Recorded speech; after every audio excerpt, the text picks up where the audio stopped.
8. Stoic lessons that helped me find enthusiasm for life. Stoicism. The happiness of your life depends upon the quality of your thoughts. Marcus Aurelius. Today, we're diving into a topic that has been a game changer for me, and I believe it can make a big difference in your life too. I'm going to share with you 8 Stoic lessons that helped me rediscover joy and enthusiasm, even during tough times. If you're looking for ways to navigate life's challenges with more resilience and find deeper meaning, you're in the right place. So, make yourself comfortable, grab your favorite drink, and join me as we explore how the wisdom of Stoicism can transform our outlook and help us live a more fulfilled, enthusiastic life. I'm excited to share these 8 lessons with you, each paired with insightful quotes from Stoic philosophers and practical guidance on how to apply them in your own life. Let's get right into it. First lesson, the importance of letting go. To bear trials with a calm mind robs misfortune of its strength and burden. Seneca. This simple yet profound quote encapsulates one of the most important lessons in life: the art of letting go. When we talk about letting go, it's not about giving up or resigning yourself to defeat. It's about releasing what no longer serves you, whether it's past experiences, toxic relationships, or unrealistic expectations. Learning to let go can feel counterintuitive, especially when society often pushes the narrative of relentless perseverance. However, Stoicism teaches us that to truly live well, we must recognize and release our attachments to things beyond our control. Think of it like trying to carry a heavy bag throughout your life. The longer you hold on to it, the more drained and weary you become. The Stoics believed that true freedom and peace come not from accumulating more, but from learning to let go of what weighs us down.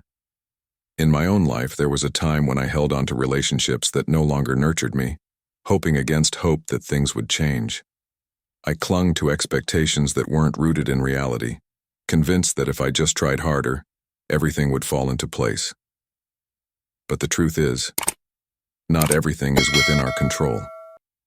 Epictetus famously said, "Make the best use of what is in your power, and take the rest as it happens." This was a hard pill to swallow, but when I began to understand and practice this principle, I felt a sense of liberation I hadn't known before. Letting go isn't about losing. It's about gaining space for the things that truly matter. It's about freeing your mind, your emotions, and your energy so you can direct them toward what brings you genuine joy and fulfillment. In modern life, we often hold on to ideas, jobs, and even people that create more stress than happiness, out of fear of the unknown or change. Social media compounds this by showing us curated versions of others' lives, leading us to cling even harder to false ideals and unhealthy comparisons. This is why letting go is more relevant now than ever. We need to understand that our value doesn't come from these external factors. It comes from within. As Marcus Aurelius wrote, "You have power over your mind, not outside events. Realize this and you will find strength." This means understanding that there are things in life we can influence and others we cannot. The key is knowing the difference and focusing our efforts on the former. Letting go doesn't mean that you stop caring. It means that you start caring for the right things. When you hold on to grudges, past mistakes, or unattainable goals, you cloud your ability to see and appreciate the present. There was a time when I would replay old arguments in my head, thinking of what I could have said or done differently. But those thoughts were chains, and I realized that by holding on to them, I was preventing myself from moving forward. One of the most powerful realizations from Stoic philosophy is that holding on to anger or resentment is like drinking poison and expecting the other person to suffer. In contrast, letting go is like dropping a heavy load and feeling lighter, more agile, and free to move in any direction. For men, particularly those aged 30 to 65, this concept of letting go can be especially difficult. We are often taught that strength is about persistence and endurance, but there's another kind of strength, one that involves knowing when to release, when to say no more, and when to walk away. This applies not only to emotions, but also to career paths, friendships, and even dreams that no longer align with who you are or who you wish to become. It takes courage to acknowledge that something is no longer serving you, and even more courage to let it go. But as Seneca wisely advised, every new beginning comes from some other beginning's end. By letting go, you open yourself up to new opportunities, new people, and new experiences that may have been obscured by your attachment to the past. When we practice letting go, we must also embrace the concept of impermanence. Everything in life changes, and nothing is truly permanent. This realization isn't meant to cause despair, but to empower us to cherish what we have while it's here, and to let it go when it's time. Imagine holding sand in your hand. The tighter you grip, the more it slips through your fingers. But if you hold it gently, you can enjoy its presence without trying to control it. This metaphor applies to relationships, goals, and even your own self-image. The Stoics remind us to be flexible and adaptable, which is essential in a world that's constantly changing. As you navigate through life, remember to allow yourself the grace to change direction and to let go when needed. It's not always easy. The process of letting go can be uncomfortable, and there will be moments when the old attachments call you back. But this is where self-awareness and patience come into play. Take time to reflect on what is truly within your control and what is not. Identify what's weighing you down, and ask yourself if holding on to it is helping or hindering your progress. Use meditation, journaling, or simply quiet moments of introspection to work through these thoughts. The journey to letting go isn't a one-time event, but a continuous practice, much like the teachings of Stoicism itself. And each time you let go of something unnecessary, you make more space for what truly enriches your life. So, what can you do today? Start by taking stock of your life. Are there things you're holding on to out of habit or fear? Is there a grudge you've been nurturing, a past mistake that haunts you, or an expectation that no longer fits your current reality? Make a conscious effort to release them. Remember, letting go isn't a sign of weakness, it's a sign of wisdom. It's knowing that your peace of mind is worth more than the comfort of familiarity. As you move forward, keep this wisdom close to your heart. The best revenge is not to be like your enemy, as Marcus Aurelius said. Letting go allows you to focus on your growth, your happiness, and your journey, free from the chains of the past. Letting go is about understanding what you can control, releasing what you cannot, and making peace with the present. It's about clearing out mental and emotional clutter so you can see your life clearly and live it fully. This is not just a Stoic principle, but a timeless truth that can bring more harmony, balance, and enthusiasm into your everyday life. Letting go is a powerful practice, and it's one that can help you find the space to breathe, to grow, and to truly live. Second lesson, accepting mortality. Think of yourself as dead. You have lived your life. Now take what is left and live it properly. This powerful message from Marcus Aurelius cuts straight to the heart of a concept many of us try to avoid, our own mortality.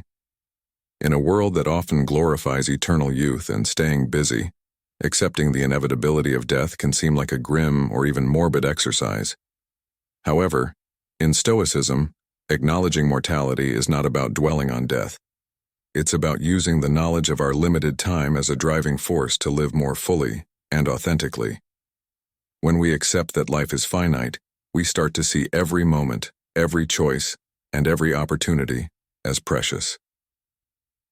So why do we spend so much time worrying about things we can't control, or putting off things that matter most to us? Accepting that our days are numbered might seem daunting, but it can also be liberating. It gives us permission to let go of trivial anxieties, to be present, and to pursue what truly brings us joy. There's a story that perfectly encapsulates this idea. A man I once knew spent most of his life working long hours, chasing career success, thinking he could always make up for the lost time with his family later. He thought there would be plenty of time for vacations, hobbies, and reconnecting with old friends once he had made it. But life had other plans, and one day he received a health diagnosis that forced him to confront the fragility of his own life. Suddenly, all those hours spent at the office seemed trivial, and the things he had postponed, like his passion for painting or spending weekends with his kids, took on a new urgency. He made a choice to change his lifestyle, not because he feared death, but because he realized the importance of truly living while he still could. In the end, he found more satisfaction in those few years of meaningful living than in the decades he had spent chasing external success. This is the reality that Stoicism encourages us to grasp without needing a wake-up call. We don't have to wait for a life-changing moment to start appreciating what we have. The Stoic philosophy of accepting mortality invites us to reflect on a fundamental question. If you knew you only had a year left to live, how would you spend it? It's a simple yet profound question that forces us to prioritize, to strip away the unnecessary, and to focus on what genuinely matters. Too often, we act as though we have all the time in the world, getting caught up in daily stresses, small disagreements, and endless to-do lists. We tell ourselves that we'll make time for our passions, relationships, and self-care tomorrow. But sometimes, tomorrow never comes. By embracing the fact that our time is finite, we can stop wasting it on things that drain us and start investing it in things that uplift us. It's about cultivating gratitude, not for what we wish we had, but for what we already have, right here and now. Marcus Aurelius wrote, "You could leave life right now. Let that determine what you do and say and think." This is not meant to be a depressing thought. Instead, it's a reminder to live with intention and to appreciate the moments that make up our days. Think about your own life for a moment. Are there things you've been putting off because you assume there will always be time to do them later? Maybe it's a call to an old friend you've lost touch with, a skill you've been meaning to learn, or a project you keep delaying because you're waiting for the right time.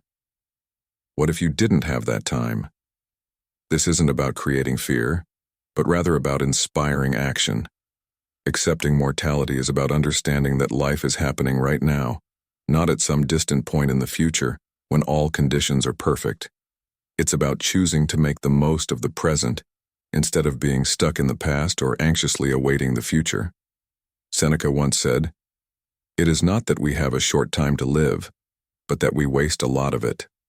How much time do we waste scrolling through social media, worrying about things that may never happen, or replaying old mistakes in our minds? How much of our precious energy is spent on regrets, on things we cannot change? In today's fast-paced, achievement-oriented world, it's easy to fall into the trap of believing that our worth is tied to our productivity and success. We are often taught that the goal is to build a legacy, to achieve something so great that it will outlast us. But Stoicism teaches us that the value of life is not measured in how long we live or how much we accomplish, but in how well we live. It's about the quality of our interactions, the kindness we show, and the passions we pursue. When we accept that we are mortal, we stop chasing after endless accomplishments and start finding fulfillment in simpler, more profound things, like a quiet morning walk, a heartfelt conversation, or the satisfaction of doing something meaningful, no matter how small it might seem.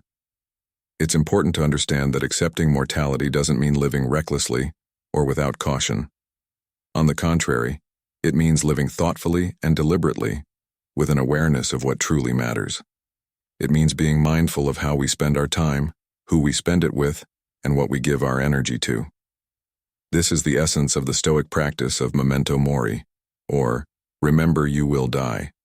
It's not about being morbid, but about being mindful, using the awareness of death as a tool to live a richer, fuller life. When we understand that our time is limited, we are more likely to say yes to what excites us and no to what drains us. We find the courage to take risks, to step out of our comfort zones, and to live authentically because we understand that our time is our most valuable resource.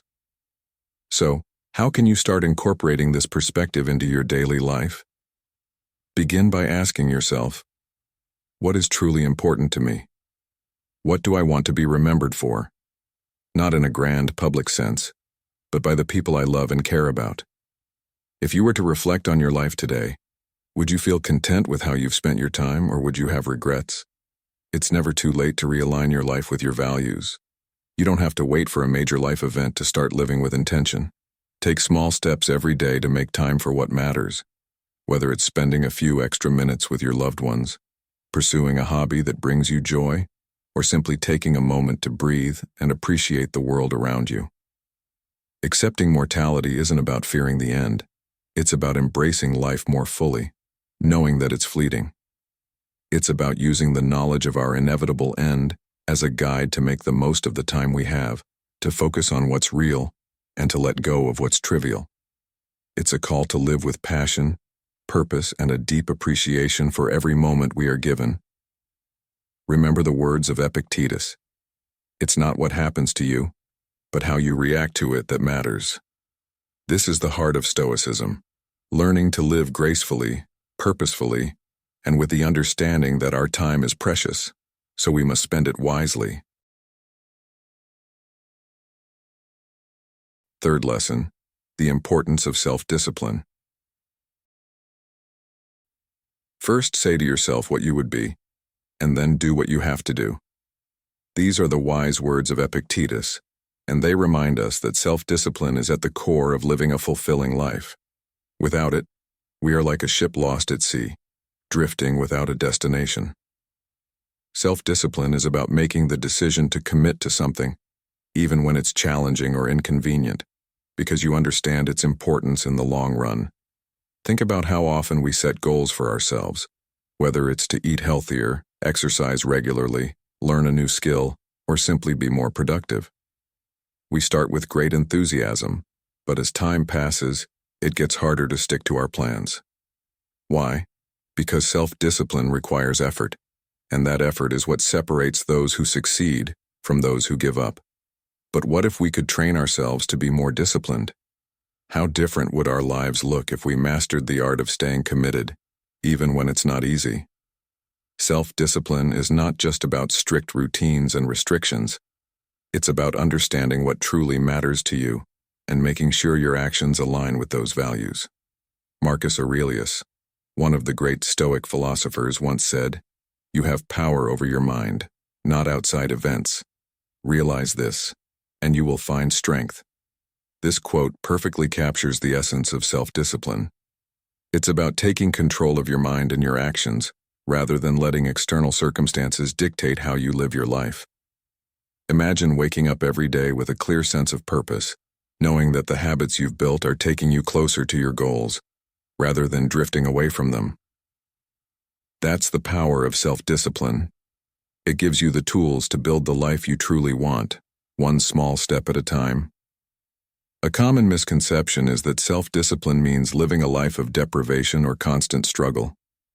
But in reality, it's about freedom. The freedom to choose your actions and not be controlled by fleeting desires, impulses, or distractions. For example, think about how easy it is to get caught up in scrolling through social media or binge-watching shows for hours. It feels satisfying in the moment, but afterward, you might feel regret for not using that time in a way that contributes to your growth or well-being. Self-discipline helps you recognize these patterns and make better choices. It's not about cutting out all pleasures, but about being mindful of how you spend your time and energy. As Seneca said, "Most powerful is he who has himself in his own power." Now I'd like to ask you a question. What are the things that you've always wanted to do but never seemed to get around to? Is there a book you've been meaning to read, a project you've wanted to start, or a fitness goal you've set countless times only to fall back into old habits? Self-discipline can be the bridge between your aspirations and your reality. It helps you prioritize, focus, and take consistent action towards your goals, but it also requires self-awareness.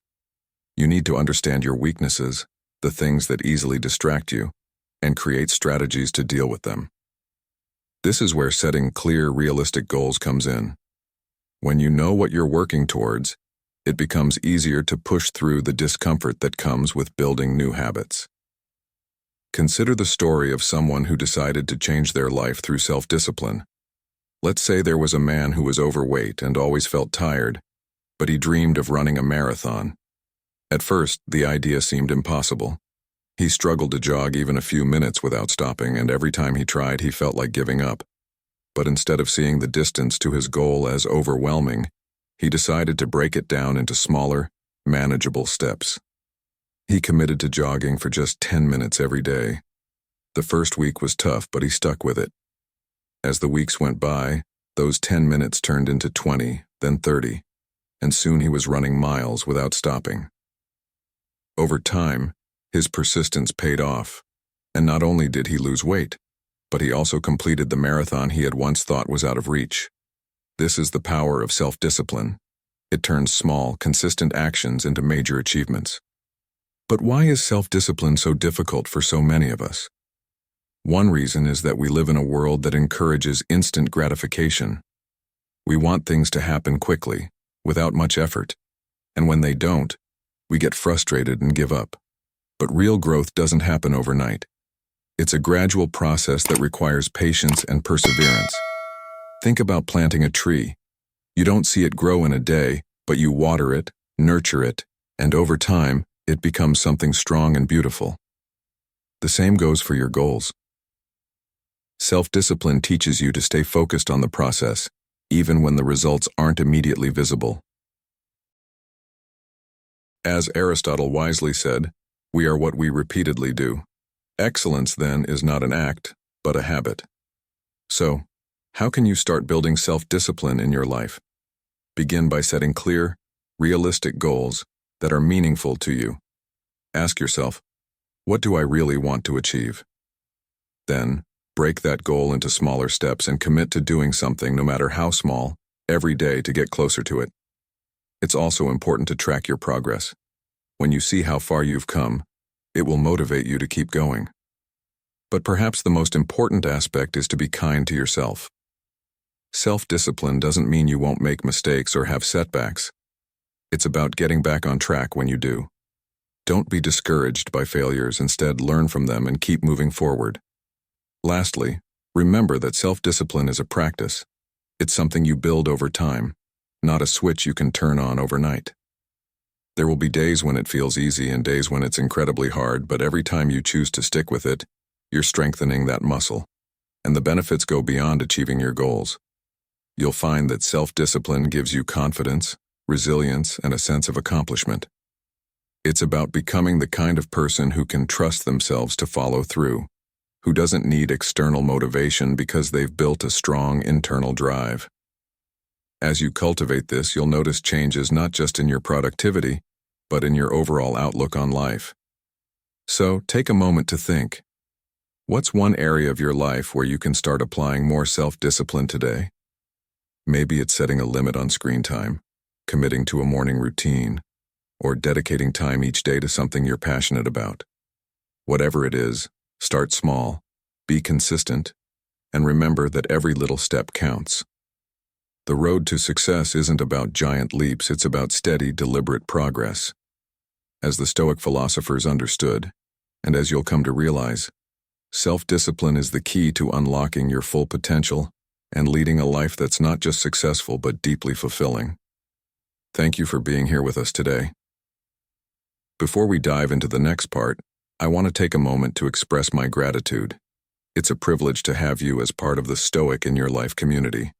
Your support means everything, so feel free to share your thoughts or experiences in the comments below. If you're new here, just say, "I am a newbie," and if you've been with us for a while, let us know with "I am Stoic." Your engagement is not just appreciated, it's a huge motivation for us to keep bringing you valuable content. Now let's continue this journey together, shall we? Fourth lesson, living with purpose. To live a fulfilled life, it's not enough to merely exist. One must live with intention and purpose, said Seneca. This Stoic principle is not just an ancient piece of wisdom, but a timeless guide that can help anyone lead a meaningful life. Living with purpose means knowing what you stand for, what your values are, and letting those values guide your actions every day. Many of us get caught up in the daily grind, work, chores, errands, without ever pausing to think about why we do what we do. We may chase success, status, or comfort, but without a deeper purpose driving us, these pursuits often leave us feeling empty. Think about it. How often do you ask yourself what really matters to you? How often do you make decisions based on your core values, rather than on what society expects or what seems easy at the moment? Living with purpose is about finding clarity on these questions and aligning your life with what truly brings you satisfaction and meaning. Marcus Aurelius once wrote, "The happiness of your life depends upon the quality of your thoughts." This underscores the importance of a well-defined purpose. When you have a clear direction, it shapes your thoughts and guides your actions, helping you navigate through life's challenges with more confidence and less stress. But living with purpose is not about having everything figured out from the start. It's about making a conscious effort to reflect on what is important and making small adjustments each day to stay on course. It might start with something as simple as deciding to be a more attentive father, a more reliable friend, or someone who treats every person they encounter with kindness and respect. Over time, these small acts of purpose build up, giving your life a sense of direction and fulfillment that is far deeper than any temporary pleasure. Take the example of Viktor Frankl, a psychiatrist who survived the horrors of concentration camps during World War II. In his famous book, Man's Search for Meaning, Frankl explains that those who found a reason to live even in the most unbearable conditions were the ones who endured. He famously said, "Those who have a why to live can bear with almost any how." This insight aligns perfectly with Stoic teachings. No matter what obstacles life throws your way, a strong sense of purpose will keep you grounded, helping you endure hardships and move forward. So, ask yourself, what is your why? What drives you to get up each morning, even on days when everything seems difficult? By clarifying this, you can navigate life with more resilience and strength. Living with purpose also means setting clear goals that reflect your values. Goals should not just be about achieving material success or gaining recognition. They should be a reflection of what you stand for. For example, if you value health, a goal might be to maintain a balanced diet and exercise regularly. If you value learning, it might be to read a new book each month or acquire a new skill. The point is, these goals give you a sense of direction and make your actions more intentional. The Stoics believed that to live well, one must live in accordance with nature and reason. This means understanding what is within your control and focusing your energy on actions that align with your core values. It's not about being rigid, but about being flexible and adaptable, while still staying true to what is important to you. Today's world is filled with distractions that can easily pull us off course. Social media, endless entertainment options, and constant pressures to meet certain standards can cloud our sense of purpose.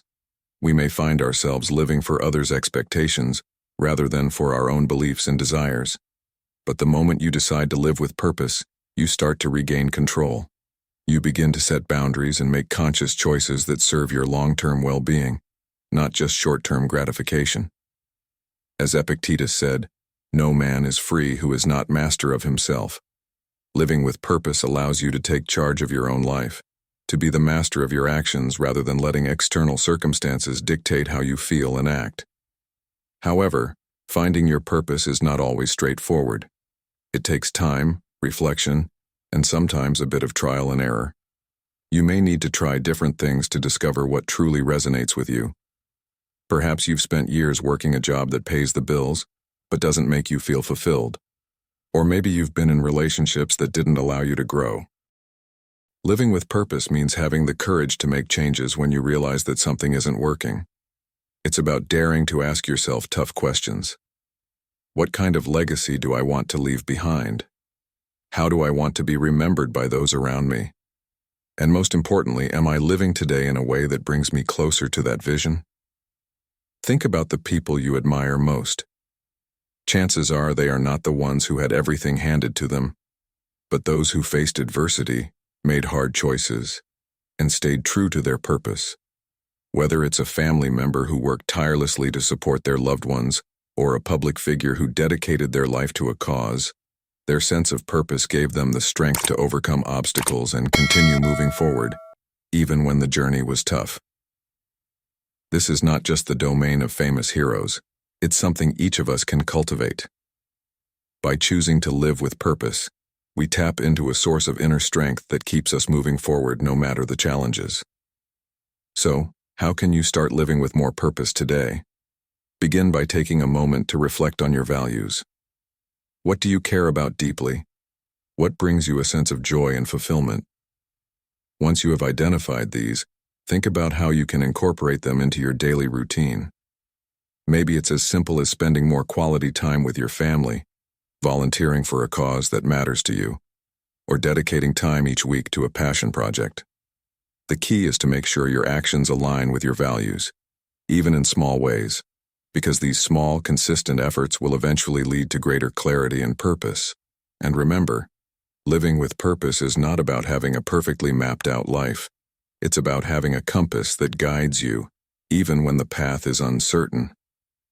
Living with purpose doesn't mean life will be free of challenges, but it does mean that you will be better equipped to handle them.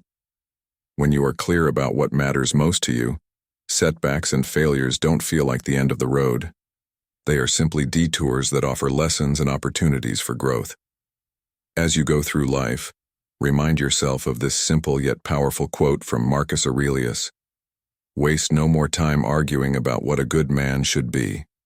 Be one."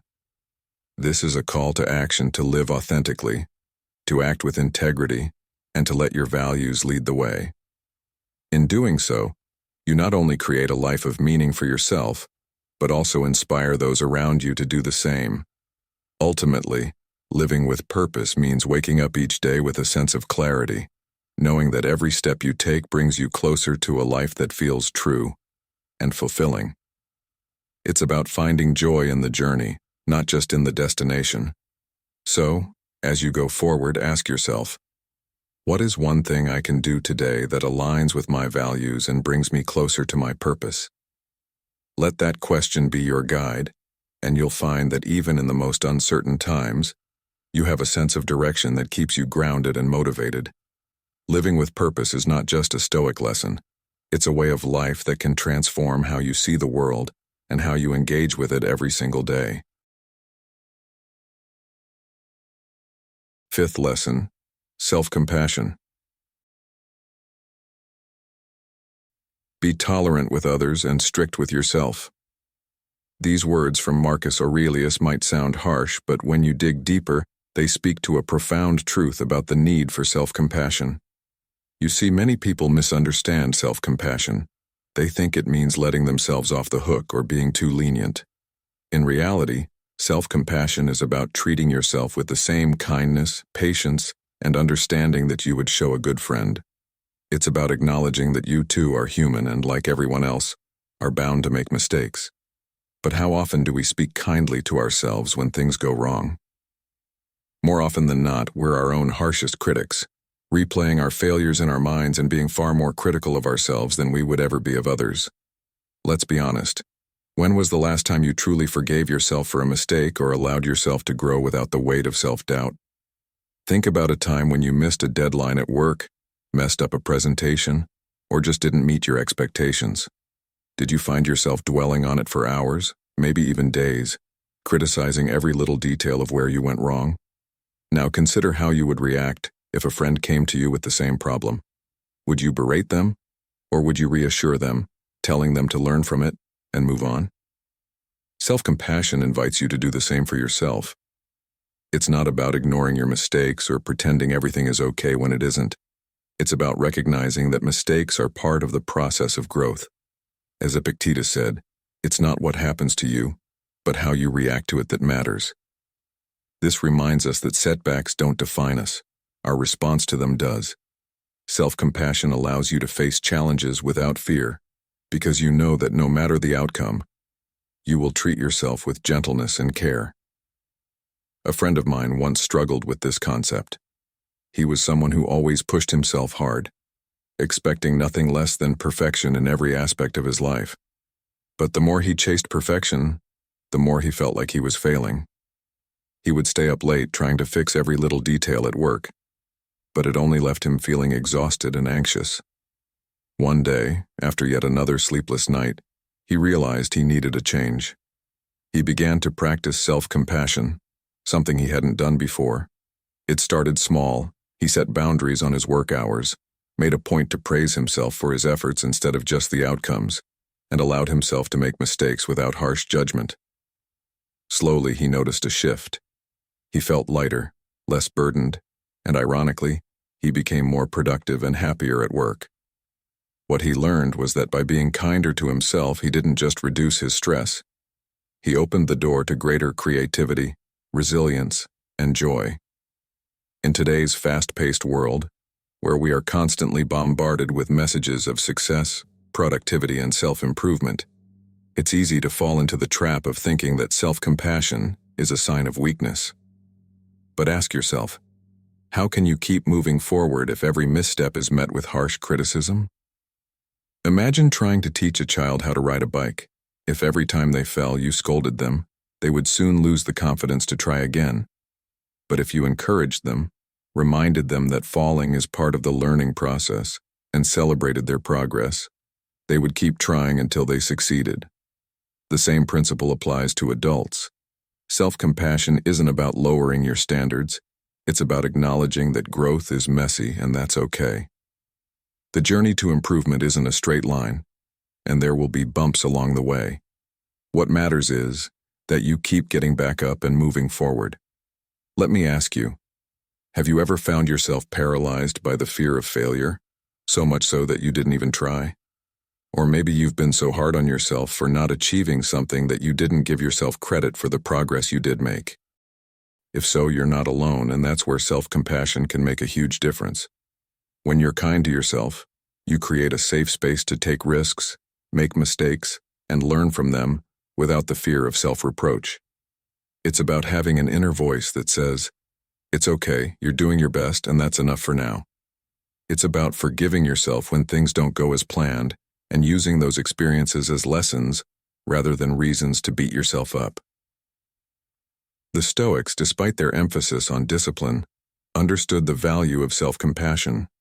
Seneca wrote, "As long as you live, keep learning how to live." This is a reminder that no one has it all figured out, and expecting perfection is not just unrealistic but also damaging.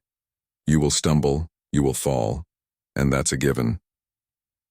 But those who practice self-compassion see these moments not as failures, but as essential steps in their journey.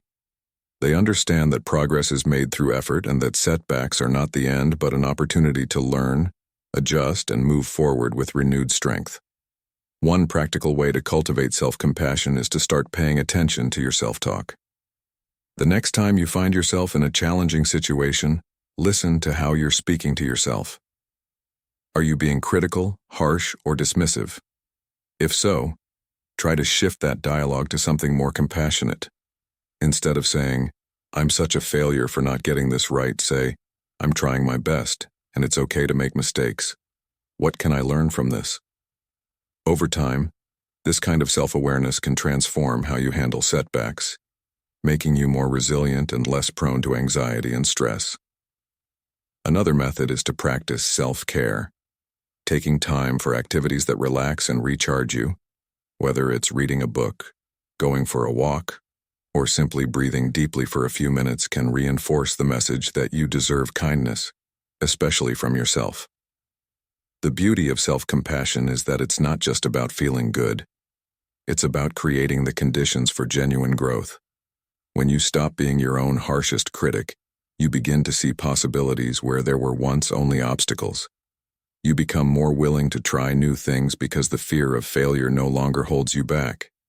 You become more forgiving of yourself, which allows you to extend that same compassion to others, improving your relationships and overall well-being. Self-compassion teaches you that you are worthy of the same kindness and patience that you show to others. It reminds you that being tough on yourself doesn't make you stronger. It makes you anxious and less capable of handling life's challenges. So the next time you're faced with a difficult situation, take a moment to breathe. Remind yourself that it's okay to be imperfect and ask, "How can I treat myself with more kindness right now?" This simple shift can make a world of difference. Remember the words of the Dalai Lama. If you want others to be happy, practice compassion. If you want to be happy, practice compassion. This extends to yourself as well. Being kind to yourself isn't about being soft. It's about building inner strength and resilience. The journey to self-compassion isn't always easy, but it's one of the most valuable gifts you can give yourself because it leads to a life of greater peace, joy, and fulfillment. Sixth lesson, living in the present. Do not dwell in the past, do not dream of the future, concentrate the mind on the present moment. This timeless wisdom from Buddha reflects a principle that the Stoics held dear, living in the present. But what does it truly mean to live in the present, and why is it so important? Living in the present doesn't mean ignoring your responsibilities or forgetting your past. It means fully engaging with the moment you're in right now. Think about how much of your day is spent either worrying about things that haven't happened yet or replaying situations that are already over. We often find ourselves mentally trapped in scenarios we can't change or control, and that's exhausting. Marcus Aurelius, one of the great Stoic philosophers, wisely said, "Confine yourself to the present." This is not just a call to be mindful, but an invitation to liberate yourself from the burdens of what could be or what might have been. So let's ask ourselves, how often do we really live in the moment? How much of our time is spent focused on the now, appreciating it, savoring it, or even just being aware of it? Consider the way we go through our daily routines. We rush through breakfast while thinking about work, or we drive to the office, barely aware of the roads we're taking, preoccupied with meetings, deadlines, and tasks. Even during moments that are supposed to be enjoyable, like a meal with family or a walk in the park, we might still be thinking about emails that need replies or bills that need paying. Living in the present means breaking free from this mental habit and giving your full attention to what you are doing right now, no matter how simple it may be. Epictetus said, "How long are you going to wait before you demand the best for yourself?" The best for yourself is often found in the simplicity of the moment, in the quiet satisfaction of simply being where you are. Let me share a story about a friend who was always overwhelmed by life. He was constantly thinking about the future, planning for it, worrying about it, and it was affecting his peace of mind. He would sit down to dinner but barely taste the food because his mind was somewhere else. He wasn't unhappy, but he wasn't truly happy either. He was just there. One day, after feeling particularly stressed, he decided to take a different approach. He made a promise to himself to spend 10 minutes each morning just sitting quietly, with no distractions, simply paying attention to his breathing and surroundings. At first it felt strange, but over time he started to notice a difference. He was calmer, more focused, and began to appreciate the little things around him. He realized that he had spent years rushing through life without ever really seeing it. This is the power of living in the present. It allows you to slow down, to breathe, and to experience life as it is, rather than how you think it should be. The Stoics believed that we suffer more in imagination than in reality. Think about how much energy you spend worrying about what might happen. How many times have you dreaded an upcoming event, only to find out that it wasn't as bad as you thought it would be? Or how often do you find yourself replaying past mistakes, wishing you could go back and change them? Both of these habits keep you from living in the present, and they rob you of peace. As Seneca said, we suffer more often in imagination than in reality. This is why the practice of being present is so powerful. It frees you from the anxiety of the future and the regret of the past. When you're truly present, you're not just passing through life, you're living it. But how do you begin to live more in the present, especially when life is so full of distractions? One way is to start small. Try to notice the details around you, the warmth of the sun on your skin, the taste of your morning coffee, the laughter of a child, or even the texture of the chair you're sitting on. Take a moment to appreciate these small things. Another method is to practice mindfulness. You don't need to meditate for hours to be mindful. Even a few minutes of focused breathing can help ground you. The next time you find yourself caught in a storm of thoughts, try to bring your focus back to your breath, to the sensation of air entering and leaving your body. It's simple, but it's a way of anchoring yourself to the present moment. Modern life seems to push us in the opposite direction, doesn't it? With smartphones constantly buzzing, social media pulling our attention, and a culture that glorifies busyness, it's easy to get caught up in a cycle of constant distraction. But remember, the present moment is the only time you have control over.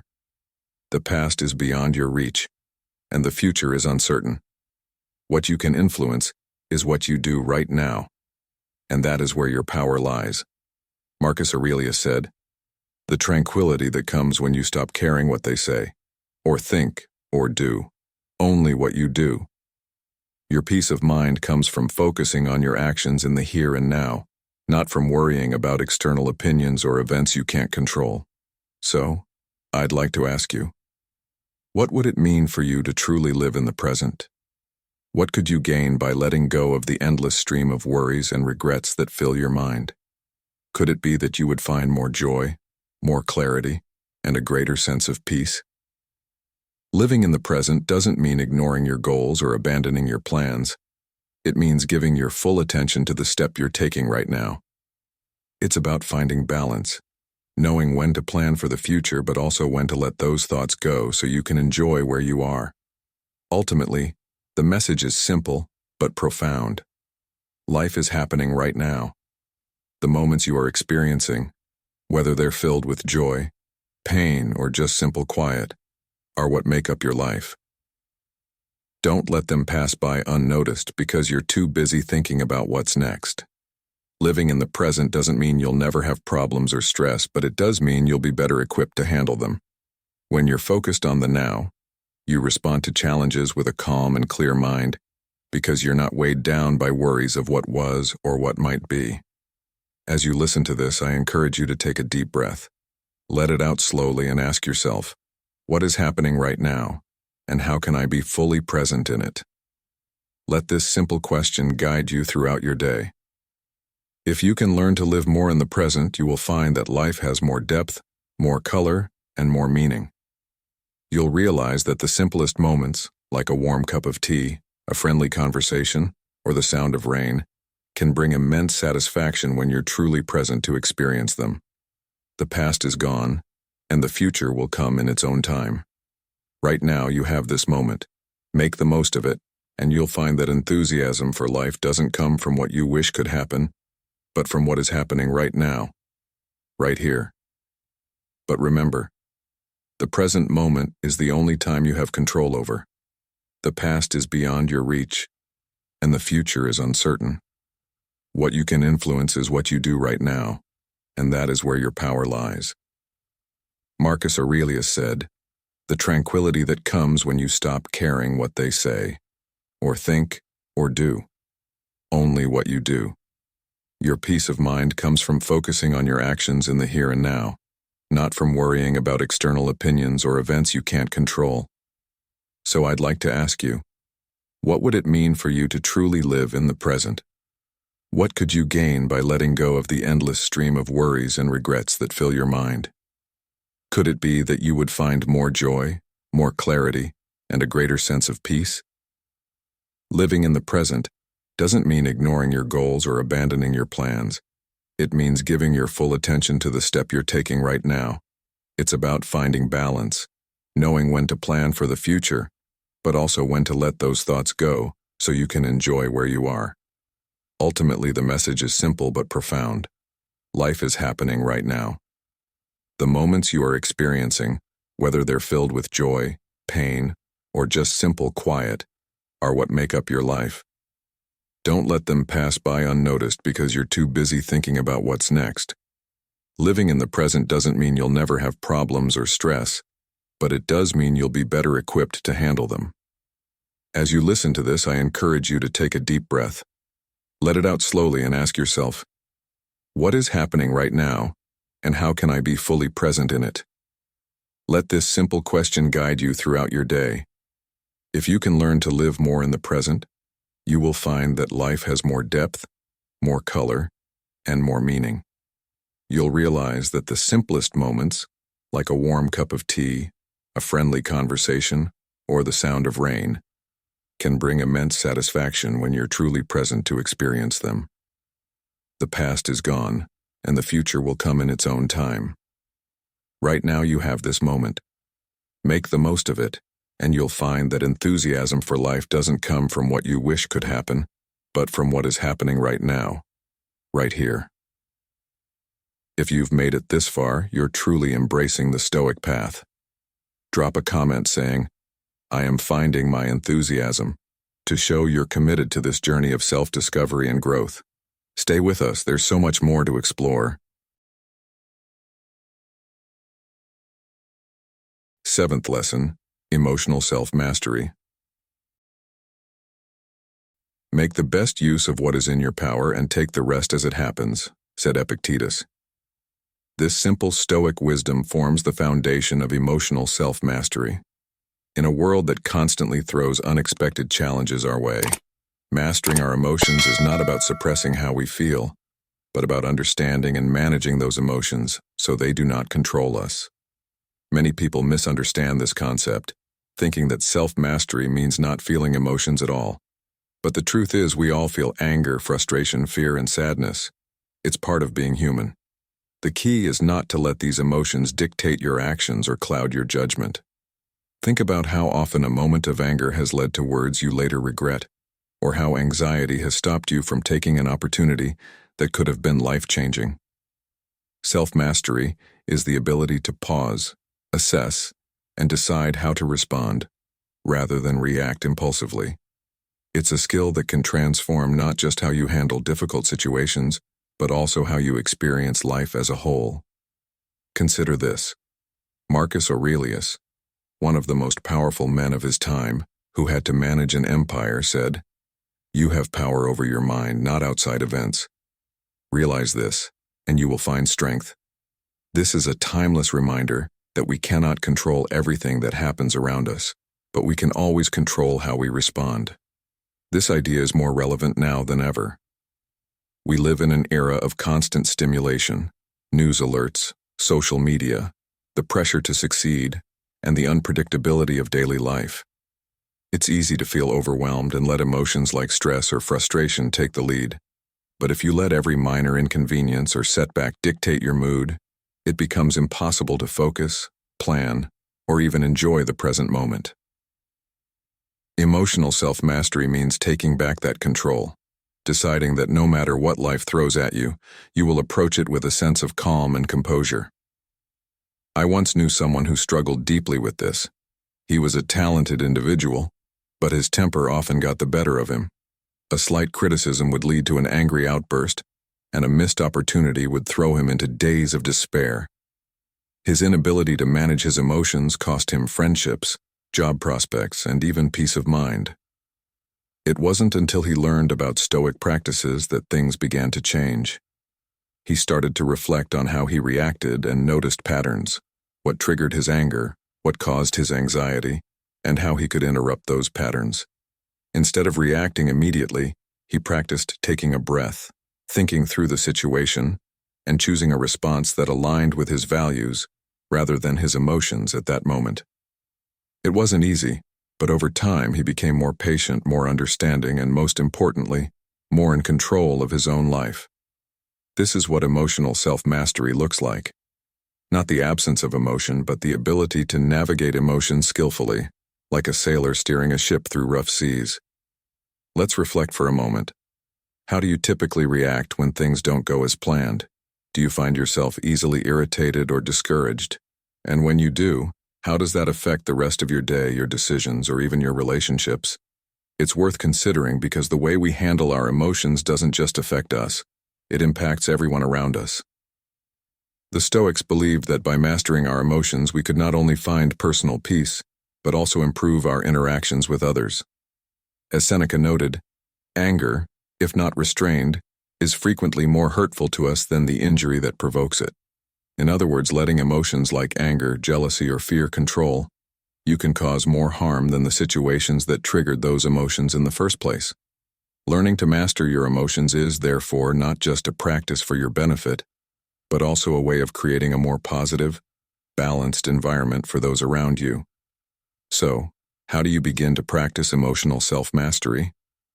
One effective method is through mindfulness.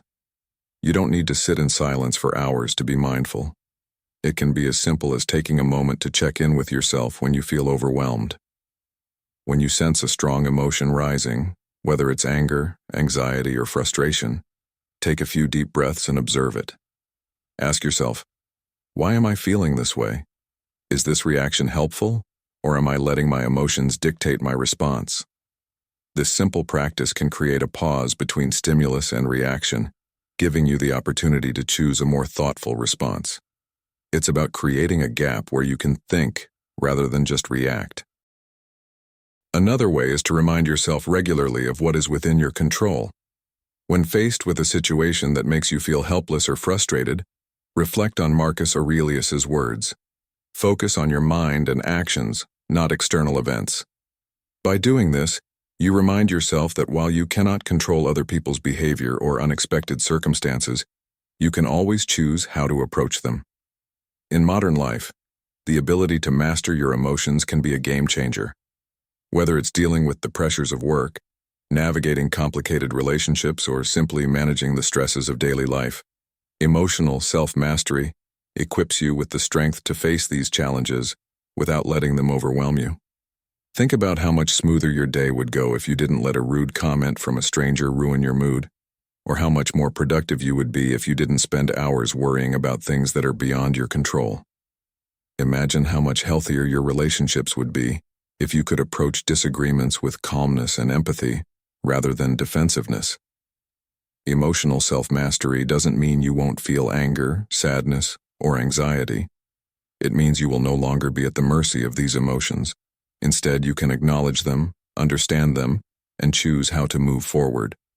Aristotle once said, "Anybody can become angry, that is easy, but to be angry with the right person and to the right degree and at the right time and for the right purpose and in the right way, that is not within everybody's power and is not easy."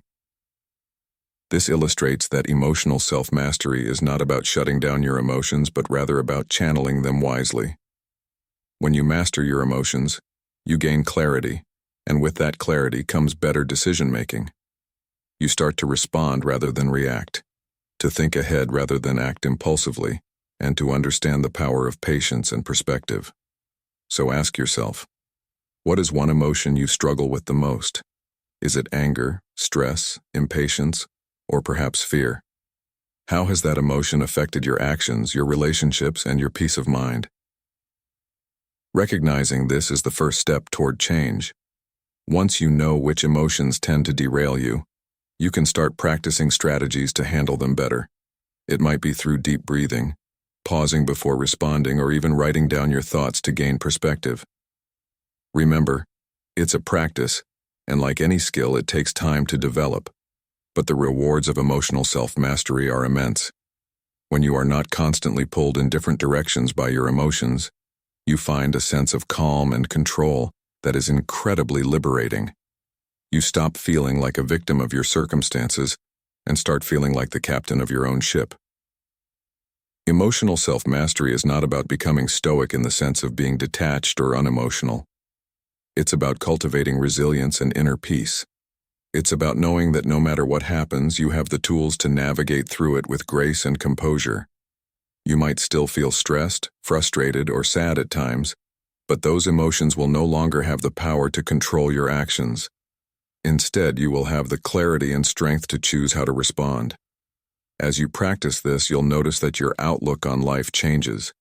You'll feel more grounded, more in control, and more capable of handling whatever comes your way. So next time you find yourself overwhelmed, remember Epictetus's advice. Make the best use of what is in your power, and let the rest be. This simple shift can make all the difference, transforming how you see challenges and helping you find enthusiasm for life no matter the circumstances. Eighth lesson, the importance of simplicity. Very little is needed to make a happy life. It is all within yourself, in your way of thinking. These words from Marcus Aurelius remind us that simplicity is not just about living with less, but about finding joy and contentment in the essentials. In a world that constantly encourages us to want more gadgets, more achievements, more money, it's easy to lose sight of what truly matters. The Stoics believed that a simple life leads to inner peace because it allows us to focus on what is within our control and disregard what is not. So, why do we complicate our lives with endless pursuits and distractions? Perhaps it's because we think that having more will make us happier. But the reality is often the opposite. How many times have you felt overwhelmed by a cluttered desk, an overbooked schedule, or a mind full of worries? The more we accumulate, the more there is to manage, and sometimes it takes a toll on our peace of mind. Think about how simplicity could change the way you live. I once met a man who had a high-paying job, a big house, and all the latest tech gadgets. By most standards, he was successful. But despite all he had, he felt constantly stressed and exhausted, never finding the time to enjoy any of it. After a particularly tough period at work, he decided to make a change. He sold his big house, moved into a smaller, more manageable apartment, and began decluttering his life, not just his physical space, but also his daily routine. He stopped saying yes to every commitment and started prioritizing what truly brought him joy. He would spend less time on his phone, more time walking in the park, and reading books he had always wanted to read. The transformation was remarkable. He became calmer, happier, and more at peace, not because he had more, but because he had less to worry about. This story is a clear example of how simplicity can lead to a richer, more fulfilling life. It's not about having nothing. It's about making room for what really matters. In today's fast-paced world, we are bombarded with advertisements and messages that tell us to chase more success, more wealth, more possessions. But is that what truly brings contentment? Seneca once said, "It is not the man who has too little, but the man who craves more that is poor." This reminds us that the constant craving for more can be a trap. We may never be satisfied if we're always chasing the next big thing, whether it's a promotion, a new car, or the latest gadget. But simplicity teaches us to appreciate what we already have. It shifts our focus from acquiring more to enjoying the present moment, making the most of the small, simple pleasures that life offers, like a good meal, a warm cup of coffee, or a quiet evening spent with loved ones. So, let me ask you, what would your life look like if you embraced simplicity? Would you have fewer things, but more time to do what you love? Would you spend less time worrying about what you don't have and more time appreciating what you do? Embracing simplicity doesn't mean giving up on your ambitions or goals. It means cutting out the noise, focusing on what really matters, and creating space for things that bring genuine happiness. For example, instead of filling your calendar with endless meetings and social obligations, why not carve out some time each week to do something just for yourself, like taking a walk, practicing a hobby, or spending quality time with family? One of the most practical ways to start simplifying your life is to declutter, both physically and mentally. Start by going through your possessions. Are there things you've held on to that you no longer need or use? Let them go.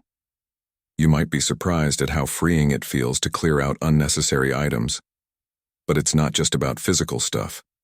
Mental clutter can be just as draining. How many times have you found yourself stressing over things you can't change or worrying about scenarios that haven't happened yet?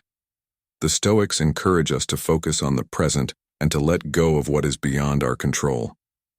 By doing this, you clear mental space for peace, creativity, and joy.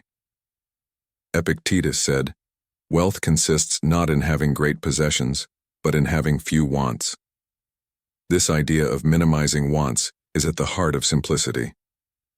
The fewer things you desire, the more content you will feel. The beauty of simplicity is that it allows you to reconnect with what is essential.